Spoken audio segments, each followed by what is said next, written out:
South India, north India, east west, हमारे यहाँ इतने सारे इंडिया नहीं है, सिर्फ एक ही इंडिया है। हाय फ्रेंड्स, आज मैं ये जो वीडियो बना रहा हूँ ये बबीता पोगट के सपोर्ट में, जो उनके ट्वीट के सपोर्ट में बना रहा हूँ।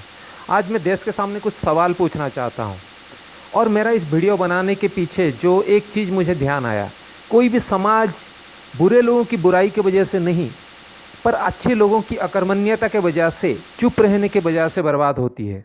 तो इस चीज़ को सोच के मैं आज ये वीडियो बना रहा हूँ और देश के सामने कुछ सवाल छोड़ रहा हूँ। बबीता बहन की जैसे ही ट्वीट आया तो कुछ सेकुलरिज्म के ठेकेदार तुरंत उनके ऊपर बाउंस बैक करने लगे। उनको लगा क्या इस देश के लोगों को, ये सनातन धर्म के पैदा लोगों को ये सेकुलरिज्म समझाने की ज़रूरत है? जिस देश में सैकड़ों धर्म जन्म होके पूरे विश्व में फैले, उस देश के लोगों को सेकुलरिज्म की मीनिंग समझाने की ज़रूरत है? बिल्कुल ज़रूरत नहीं है। अगर ऐसा होता, इस देश में इतने सारे लोग, इतने सारे धर्म, 135 करोड़ लोग इतने शांति से नहीं रहते। मैं पूछना चाहता हूँ, पहले इंसानियत है या सेकुलरिज्म?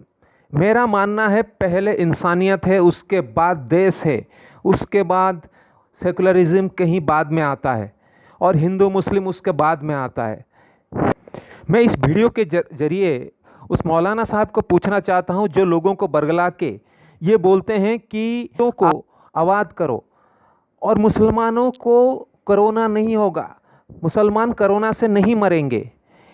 तो मैं पूछना चाहता हूं, जो 1918 में जो महामारी आया था, जो सबसे ज़्यादा कहीं पे इसका इफ़ेक्ट पड़ा था, सबसे ज़्यादा परसेंटेज जब लोगों का मौत हुआ था, वो था ईरान।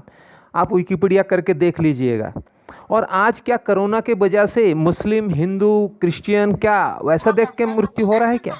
क्या मुसलमान वाले देश में मृत्यु नहीं हो रही है क्या? तो उन मौलाना साहब की शिक्षा के वजह से, उनकी अपील के वजह से जो लोग मरकज़ से आके वापस जाके उनका मृत्यु हो चुका है, क्या वो अपने प्रॉपर्टी बेच के उनके बच्चों को पढ़ाएंगे, उनके बच्चों की परवरिश करेंगे, उनके परिवारों की परवरिश करेंगे? कितने लोगों की मौत इस मरकज़ के आने के वजह से और इस तरह अपील के वजह से, जो माइंड वॉश किया गया है उसकी वजह से हुआ है, क्या उनकी भरपाई उस मौलाना साहब करेंगे? तो देश को इस तरह के सवाल पूछने चाहिए। और मैं पूछना चाहता हूं जो सारे कम्युनिटी के लोगों को, जो बड़े लोग हैं जिनको लोग सराहते हैं, जिनको लोग लाइक करते हैं, जिनके काम को लाइक करते हैं, चाहे फिल्म स्टार हो, चाहे संगीतकार हो, चाहे प्लेयर हो, तो सारे अपील करें, धर्म ना देखें। क्योंकि मैं पूछना चाहता हूं, अगर कोई मुस्लिम फिल्मकार है या कोई एक्टर है, क्या उनके फिल्म सिर्फ मुस्लिम लोग देखते हैं? बिल्कुल नहीं। 135 करोड़ जनता जब देखती है तो उनकी फिल्म हिट होती है। और कोई संगीतकार अगर गाना गाता है तो सिर्फ उसकी, अगर मुस्लिम है या हिंदू है, उसके हिंदू या मुस्लिम देख के नहीं, उसकी गाना या उसके काम को देख के लोग सराहते हैं और उसमें पूरा 135 लोगों का सपोर्ट रहता है, तभी उसका काम को सराहा जाता है।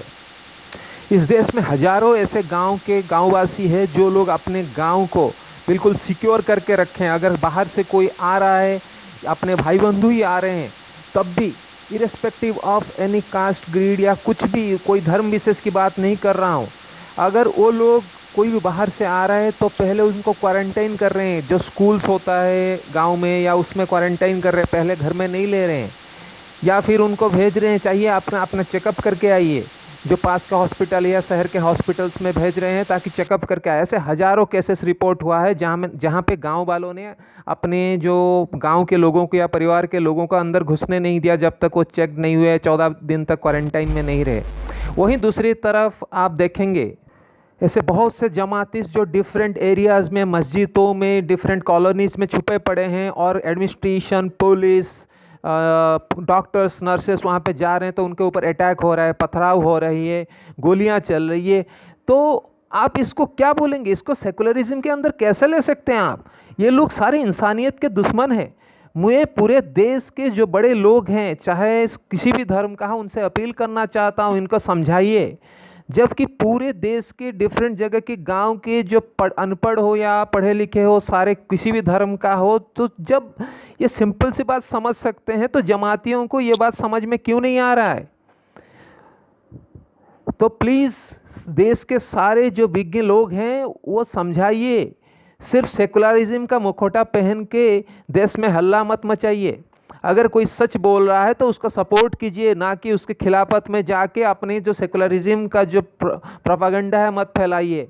मेरे हिसाब से इंसानियत पहले है और सेकुलरिज्म बहुत बाद में आता है।